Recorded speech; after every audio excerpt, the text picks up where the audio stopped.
So, Monte, 10 years. 10 years. A decade. Of both of our lives. Yeah, wasted. No, we never did drugs. Right, no. Because it usually... We have drunk. Yes, we have. And we have feasted. And we've feasted. On the local foods. Yes. For those of you who don't know what we're talking about, for 10 years, Phil Korman has been coming into the radio station. Let's say 9 years he's been coming into the radio station, bringing a local farmer or restaurateur and introducing them to me and to our radio audience. The last year, it's been a little different. It's been a years-long Skype headache. Yes. And I can't wait until we can get back to being together. Yeah, and every time I am bringing something with me, it might be food or something like that, or bringing the guest who is a farmer or a restaurateur, I always have in the back of my mind, how can I surprise Monte this week? Yes, I love it. And so I'm wondering, Monte, are there any surprises over the last 10 years that stick out for you? Do you mean something that you actually brought for us to consume, like tomato bugs, or stories that we've heard?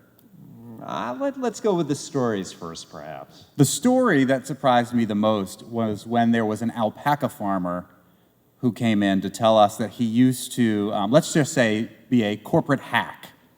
And I had asked what corporation he worked for, and he said, Frito-Lay.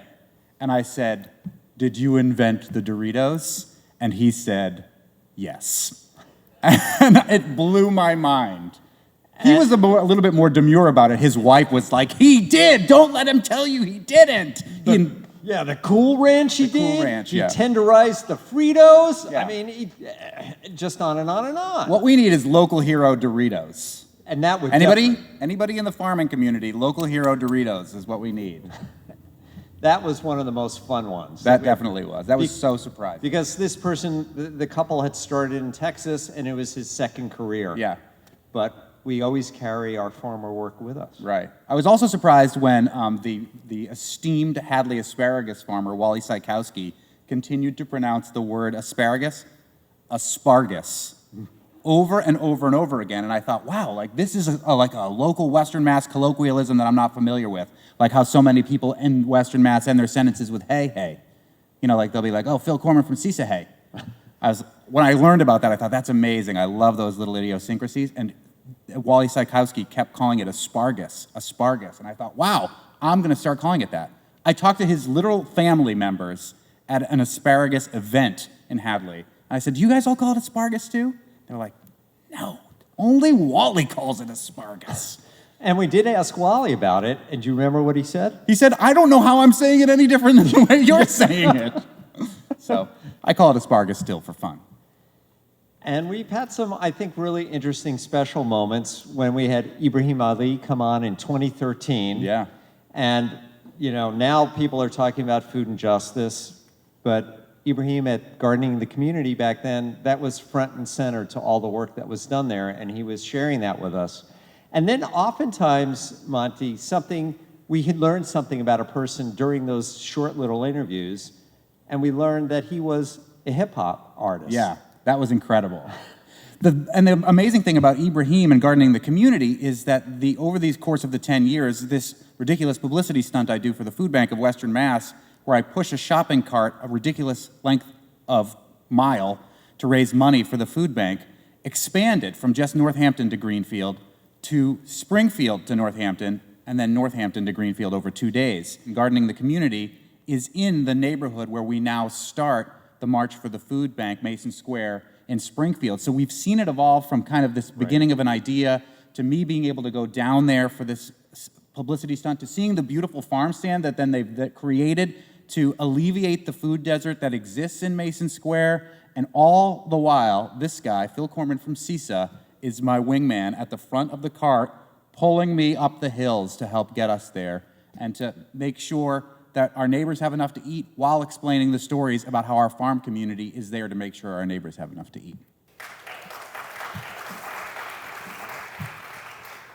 And then I think about the range of people we've had. We've had farmers who have been farming in their family since 1760. Yeah. And we've had people who started their orchard in 2017. That range has been amazing. It's incredible. And what I take from a couple of those farmers who started, their families way back when, is there's still that trust in the community where one farmer, I think it was Boyd and Brothers Farm, which does amazing maple syrup and Christmas trees. Right. And basically, you go, you pay for your Christmas tree, no one's there.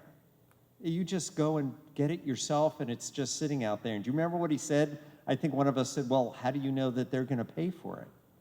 He said, well, if they need the tree and they can't pay for it, I want them to have it. And so that's what happened. It's an incredibly generous community in so many different ways. It does also remind me of that time that there was a pumpkin farmer who was here at Field Notes, I think the first year, who was trying to capture the pumpkin thieves in his pumpkin patch. Doesn't mean you should go steal from farmers, but they are generous people by and large. They may take the keys out of your car while you're stealing a pumpkin and throw it into the patch so that you can't get back into your car. Just be aware. And maybe last, I do think of the orchardist, Phoenix Fruit Farm, which Ellie Vaughn started her orchard there, and she probably at that time in 2017 might have been the first woman orchardist in New England, perhaps. And she started the segment with us saying, like, there are so many trees in this orchard, because it had been an orchard before, but not well kept up. And she said, so many of these trees are way older than me. And when I'm planting new trees, I am thinking decades ahead, and a certain sacredness about that. Quite beautiful. It's an amazing place that we live, and we're really lucky to hear these stories. You're really lucky that CISA exists to help these farmers and to get their stories out there. Sometimes the one thing I'd like to say to all those generational farmers whose farms started pre the US experiment is write down your stories. I want to hear what it was like way back then. And this event, the chronicling of this event, the filming of this event, is a way that these stories will be shared, hopefully for generations to come. Great. Thank you all. CISA is so honored to bring you these stories about local food and our culture. If you'd like to learn more about CISA's work and our programs, please go to buylocalfood.org. Thank you.